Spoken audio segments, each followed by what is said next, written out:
Paris-Normandie. Pour les enfants de 6 à 10 ans, on a une allocation de 364 € qui est donnée, pour un coût estimé de rentrée en matériel strictement scolaire de 150 à 250 €.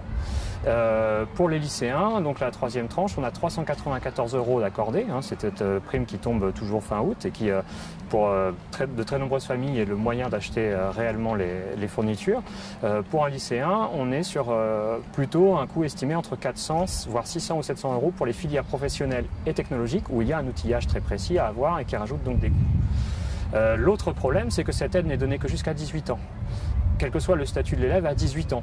Donc on peut aussi très bien avoir des enfants qui sont majeurs, mais n'ont pas encore leur baccalauréat, et vont voir leurs parents privés de cette aide parce qu'ils ont dépassé l'âge limite, alors qu'ils ont encore autant besoin que les autres de ces moyens. Les revendications précises que l'on a, c'est d'ouvrir une discussion sur la manière dont la location de rentrée fonctionne. Elle est soumise, elle est conditionnée aux revenus des familles, ce qui est une bonne chose, mais peut-être que les paliers peuvent être revus.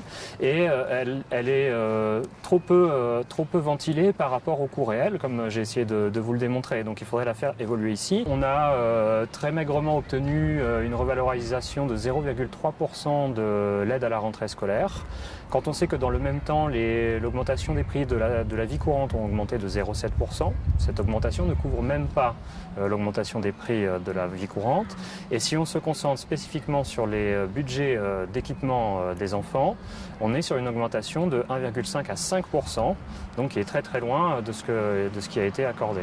Vous le savez, l'éducation nationale sort d'une période très difficile où elle a subi de nombreuses attaques depuis 10 ans, de baisse de moyens, de baisse de recrutement, de difficultés à recruter des jeunes pour enseigner, une baisse du niveau de scolarisation, beaucoup de critères sont au rouge et c'est sur tous ces terrains globalement qu'on a besoin d'avancer avec le nouveau gouvernement.